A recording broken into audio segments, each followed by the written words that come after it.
And welcome back, everybody, to a very interesting episode of the TV show because my 24-year-old girlfriend is here, and she'll be monitoring the entire episode, Rhea and Angelo. If there's anything she doesn't like, she's We're gonna come not over. talking about that.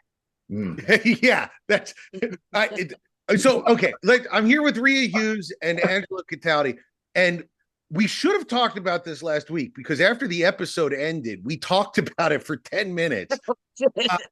But new information has come out, so I'm okay talking about the whole thing. If you didn't see it, Bill Belichick, the most uninteresting man in the world for 20 years, a guy that lived a monk-like existence so far as the world knew, just focusing on football, gave an interview with his 48 years younger girlfriend. For context, I am 48. I am the age of their age difference. Just so everybody's aware of Oh, it. that's bad. Yeah. Oh, it's just gross. Angelo, do you want to give the all-time joke we would always give when there was an age difference? Do you remember it? Go ahead, please. Okay. If you need to cut this, Jay, let me know. But what Al and Angelo would always say when this kind of thing came up, 72 doesn't go into 24. I think we could do that. That's a math joke, Rhea. There's Yes, it's a math joke. Yeah, so I think it does, Rhea.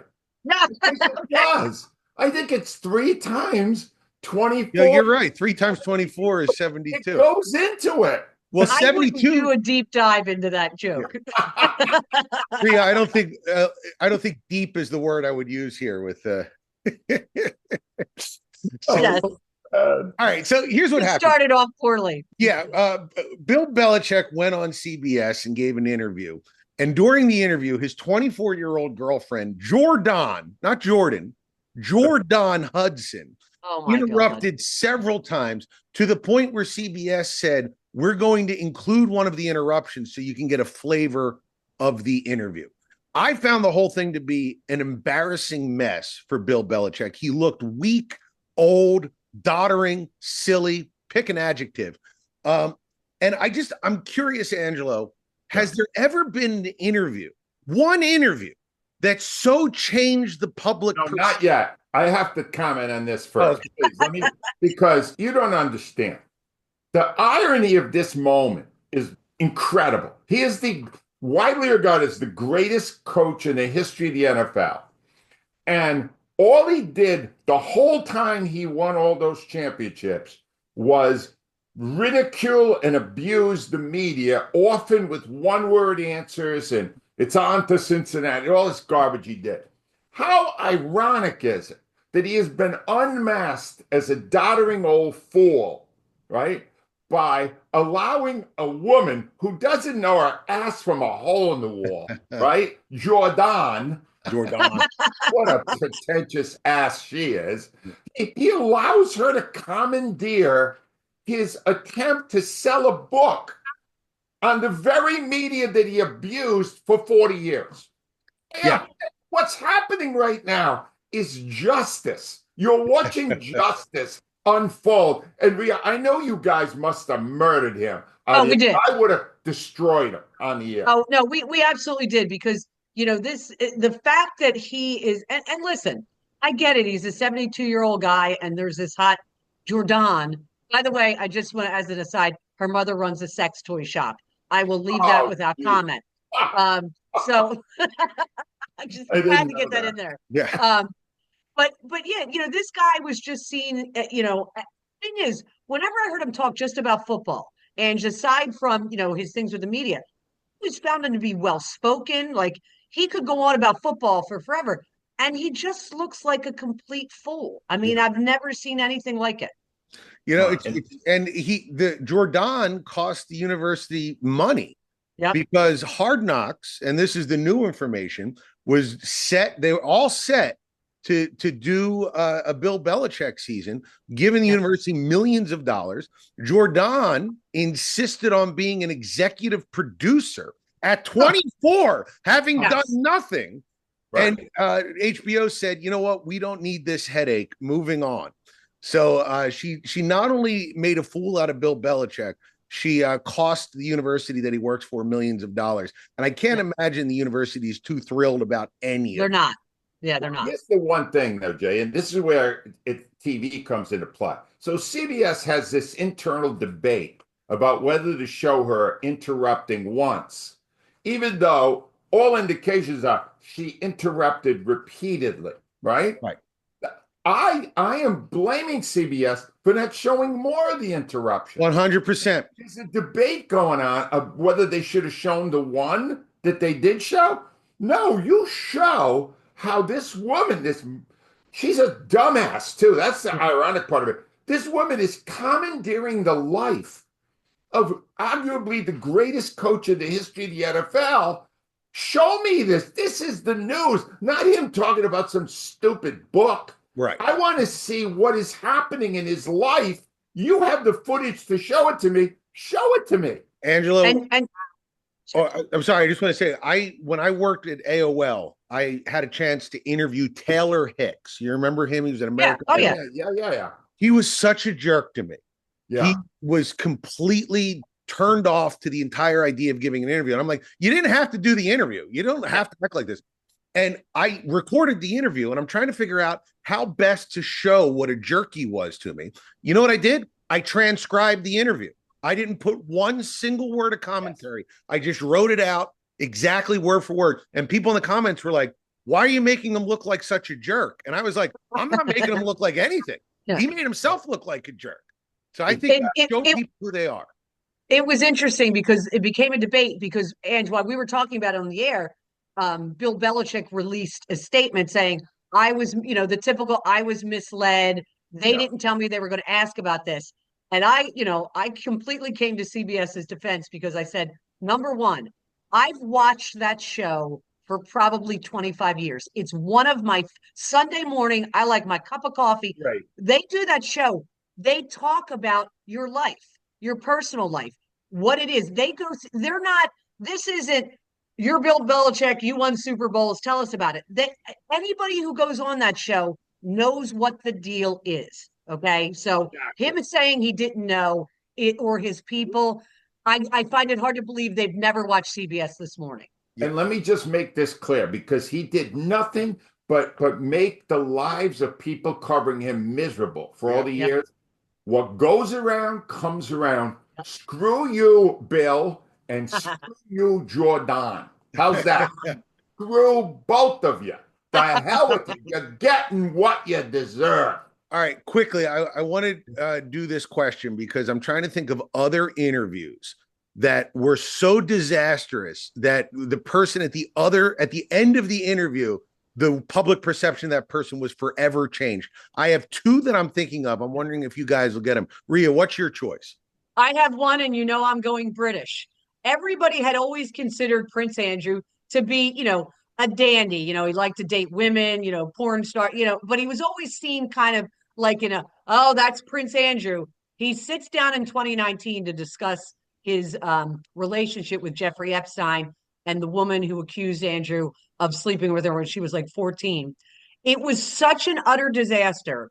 He lost royal privileges. He lost his protection. He had to step down from. There's a great Netflix movie on it called Scoop. Go and watch it.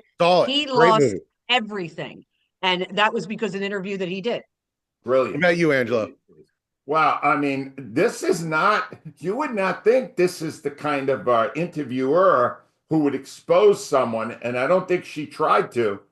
But Oprah, years and years ago, interviewed Michael Jackson.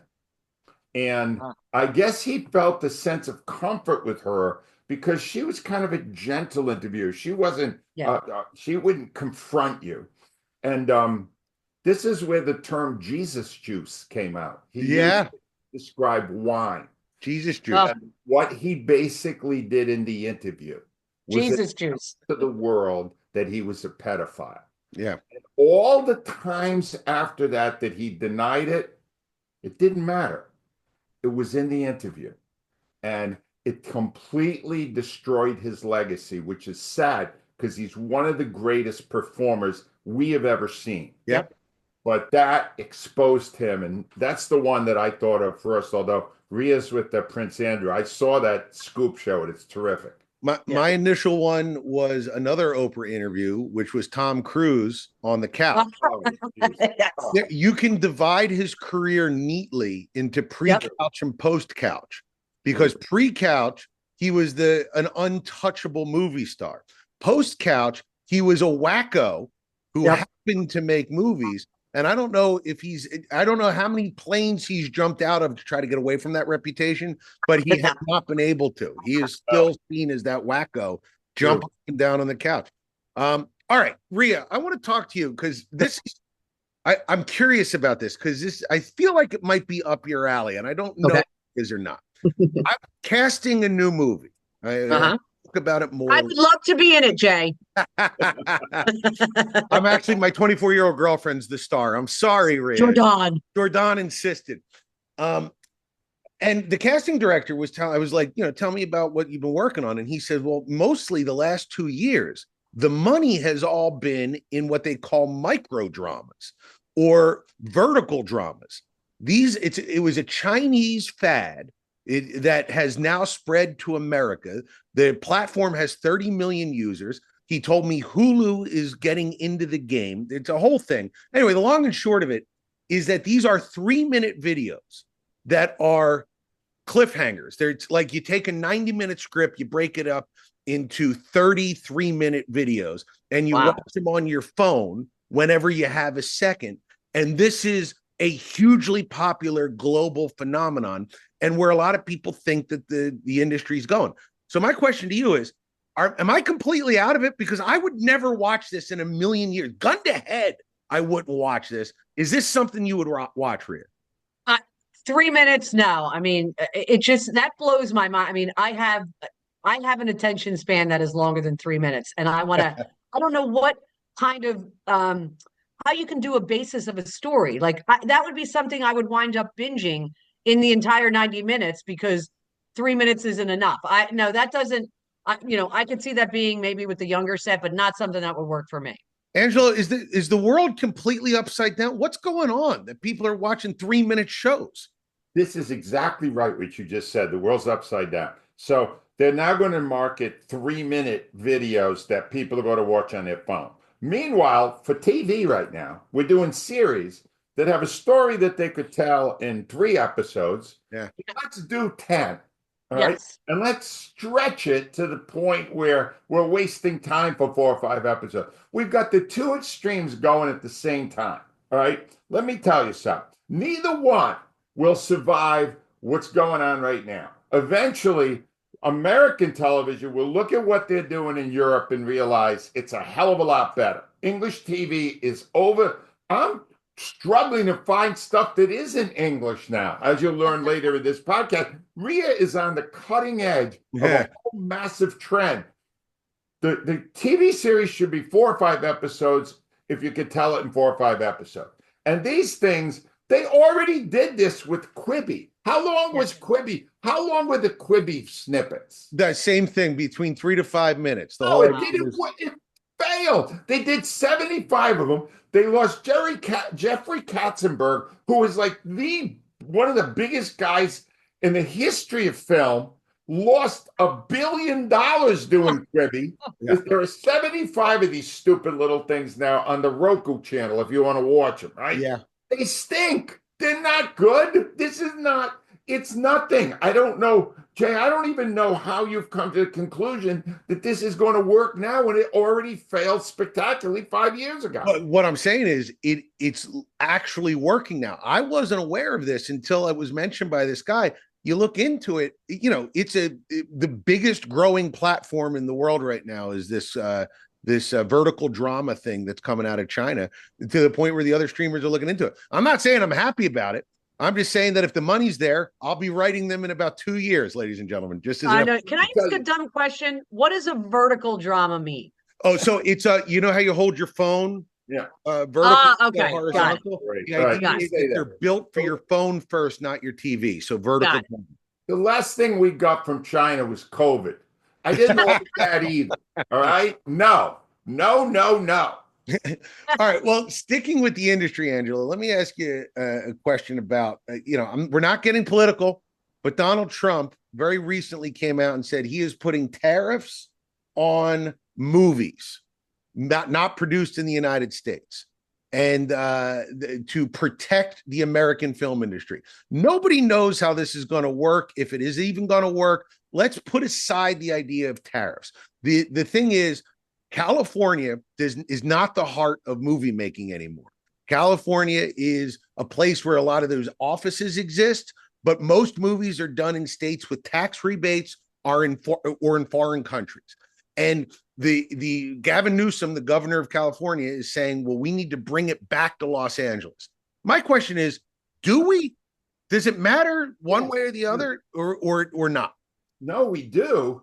I have always been annoyed by the fact that lately Toronto and Vancouver have been very much a part. They've been representing New York and other major cities, Chicago, because they give better tax incentive. If Gavin Newsom wants them to actually bring all this film back to LA, why doesn't he offer competitive inducements? Why doesn't he do what the Canadian cities are doing? Look, I love foreign movies, but if you give me an American movie and it's set in New York or LA, I would like to see New York or LA. So I understand what the president is doing with this, and I hope he succeeds. I hope he brings a lot of these back to America. They have to make, if you want these people to make films at the risk they take to make a major film, give them some money. Make it part of an incentive package the way they have in Canada. I agree. Yeah. What do you think, Rhea? Yeah, I mean, Ange, remember, we've never forgotten her. Like, you always had a crush on her. Sharon Pinkerton. She was in charge of the movie thing in Philadelphia when they used to give tax breaks, and then I think they stopped. To me, yeah, I mean, if you're making shows that are American shows, I agree they should be made in America. Like, I get, you make Jay, don't you make a lot of films down in South Carolina or North Carolina for that reason? So I did a couple films in South Carolina. The last one I did was in Pittsburgh because I used the Pennsylvania tax rebate. In fact, it just came in, and significant at my budget level. It can be as much as a fifth of the budget gets returned back. So why would I shoot anywhere else except a place that has a tax bonus? But I'd rather, American filmmakers, American writers, all the people who work on films, I'd rather them be making the money here in the United States. So I do agree with that. Yeah. I need a second here to make a confession. All right. And Rhea will remember this. This goes back to our radio days together. It was right near the end of mine, in fact. And we were given the opportunity to book Entourage star Jeremy Piven.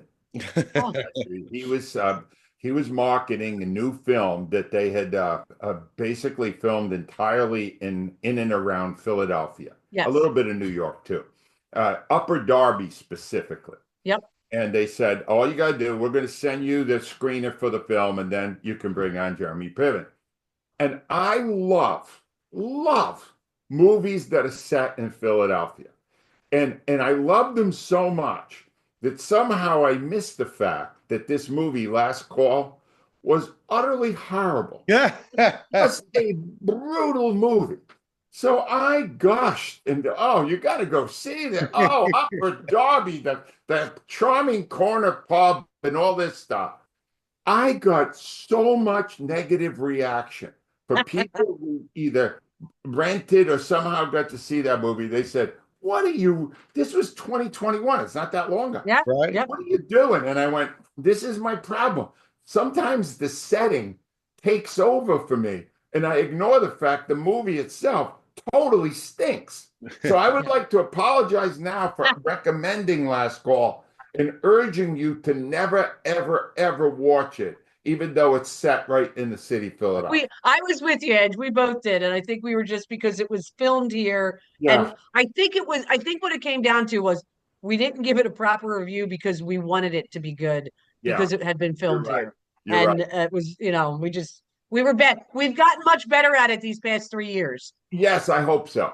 Well, sometimes something feels like it might be good as you go in and you get a bad deal. But then there's some places, ladies and gentlemen, that you go and you always get a good deal. You never have to worry if it's good or bad, because it's always good. And I'm talking, of course, Angelo, of our good friend and sponsor, Steven Singer. Tell me about Steven Singer. Well, your timing is great this week because Mother's Day is Sunday.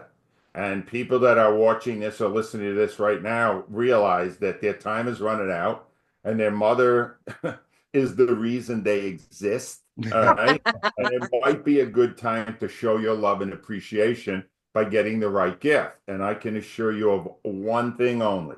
If you go to Steven Singer Jewelers and you talk to the great people who are right there waiting to serve for you, including Steven, you will get a great gift, a gift that reflects how meaningful your relationship is with your mom. And he has hooked people up for 30, 40 years with great, great gifts. Rhea could tell you as much as I can. We don't ever have a good idea on what to get our mom. Never. But Steven and his staff does. Other corner the walnut. You cannot possibly go wrong. They've got a million things. The one thing that Angelo I found from many years of doing the show when Steven started this, the gold dip rose is always a massive hit because it will live forever. They come in a million colors. Whatever your mom's favorite color is, get her that. The gold dip rose. Women, I will tell you, I know Gail has like a dozen of them in a vase. It's a beautiful, beautiful gift at Steven Singer Jewelers. Yeah, Gail, it was bad. It worked out bad with Gail because eventually she found out I was getting them for free. But that gift is a great gift, and those roses are fantastic, and they're very affordable. Yes, they take away the guesswork. You could start the bouquet, and for the next 10 years, get your mom one of them. You can't go wrong. Right. I hate StevenSinger.com. He's the best, the best. Go right into the app and click on the link. You can't miss it. And guys, if you pay a little extra, you can get the gold dipped Pete Rose. Very expensive, but well worth it. You can have the greatest hitter in your house. All right, Rhea, what do you got for us this week on British TV? So it's called The One That Got Away on Acorn. It's a mystery thriller set in a seaside coastal town from Wales. I will just say this to you. I have been to the coast of Wales, the cliffside, absolutely one of the most beautiful places. I put it up there with Florence, one of the most beautiful places I've ever been. So this is a mystery. So Richard Harrington, he's been in a lot of British shows, a lot of shows that I've reviewed. He stars as a detective who's married to a nurse, and one of her colleagues is murdered, a nurse, which harkens back to a case that this detective had worked 12 years ago in which two nurses were murdered. They had allegedly caught the guy and he's in jail. So his boss says, we got to bring back your former partner. So we make sure we've got the right guy in jail, and this is possibly a copycat. Well, it turns out his former partner is a woman, very attractive, by the way, named Fionn. Fionn is very much a Welsh name.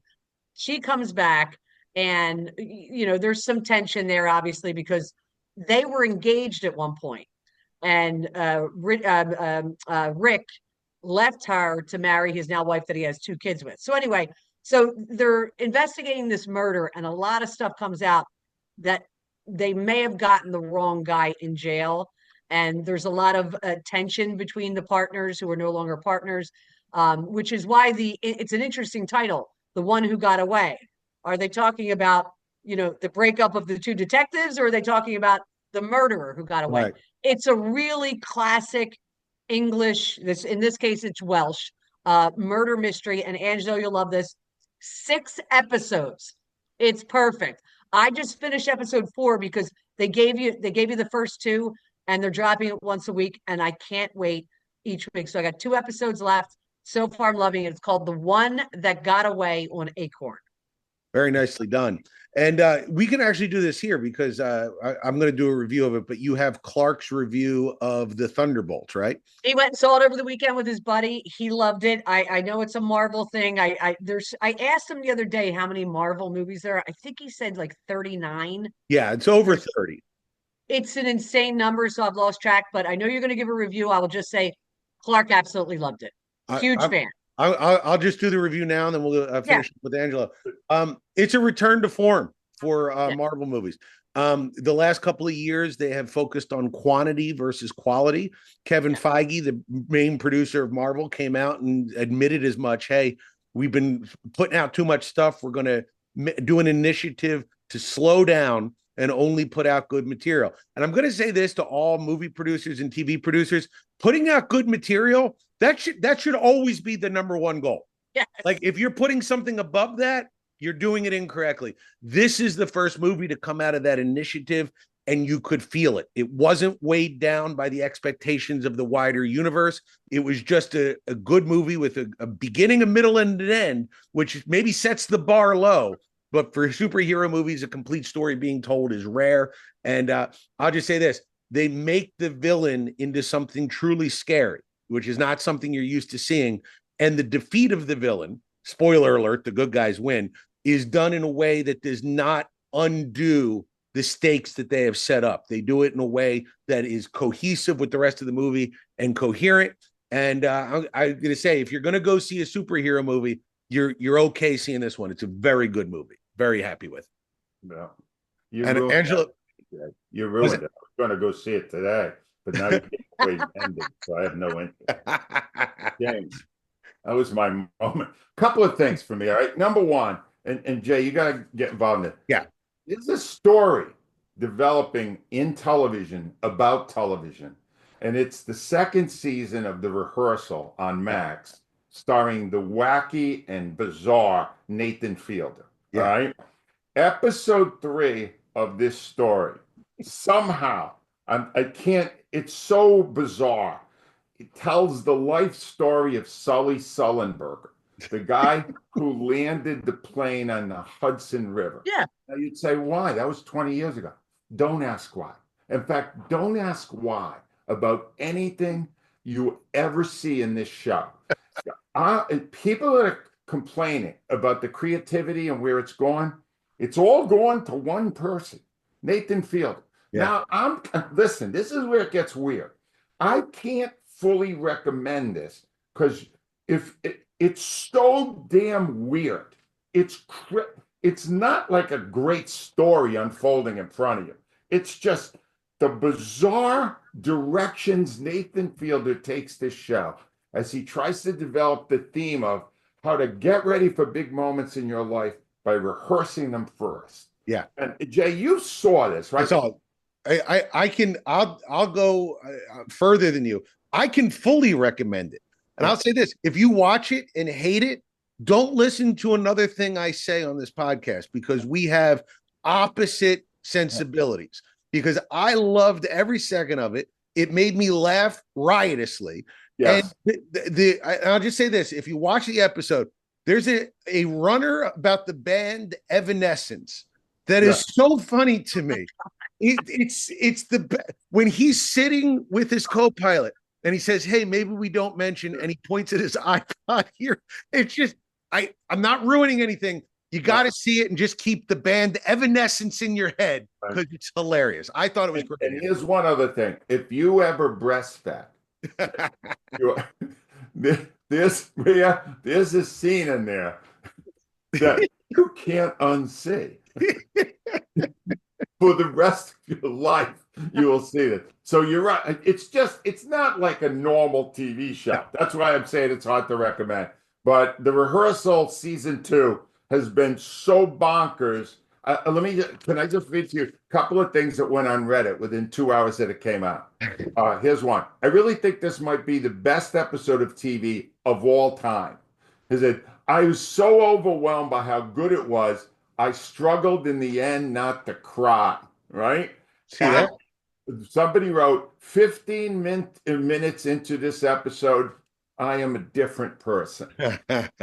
That's how bizarre it is. Check it out, Rehearsal. Go right to episode 3 if you want. It's not like you're missing a great story. And the other thing, in honor of Mother's Day, and again, I ran this by Rhea, I'm running into more and more British stuff that's awesome.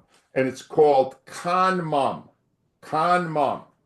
And it's the story, it's the story of the worst mother in world history. I mean, no mothers have killed their kids. This woman finds a way to destroy her son's life. Wow. And profit from it. It's one of the most, he's a renowned chef. And 45 years after he has lost sight of his mom, lost contact with his mom, she reappears and begins making demands of him under the premise that she is a direct descendant of the Sultan of Brunei. Okay. He buys it all.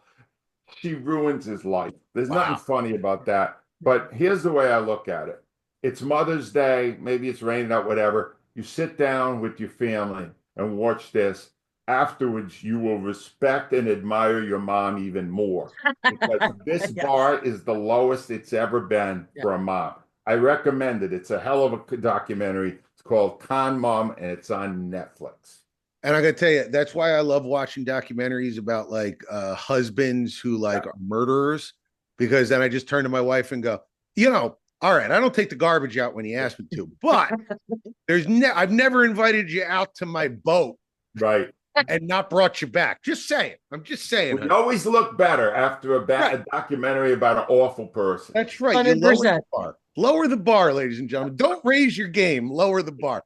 Angelo, what we talk about this week? All right, all these interviews that we reference, including Rhea talking about Prince Andrew and the Michael Jackson interview by Oprah, and Oprah's other interview. Was that one, Jay, that you recommended? Tom Cruise, Oprah and Tom Cruise. That and the Bill Belichick. They're all available on YouTube if you want to check them out. If you want to actually see what Quibi looked like for the 75 times they tried this and lost billions of dollars, go to the Roku channel. It's there. Do you want to see the horrible movie I referenced based in Upper Darby? Last Call. It's still appearing for free if you're a member at Amazon Prime.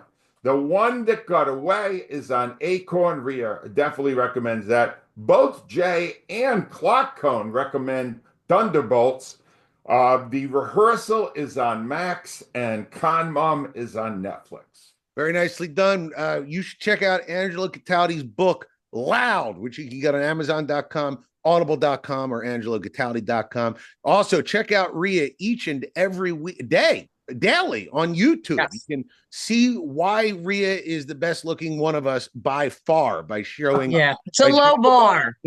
Lower the bar, ladies and gentlemen. Make sure you check out our esteemed sponsor, Steven Singer. You can click on the link right there. Get a Mother's Day gift, unless your mom is Con Mom or what. Yes.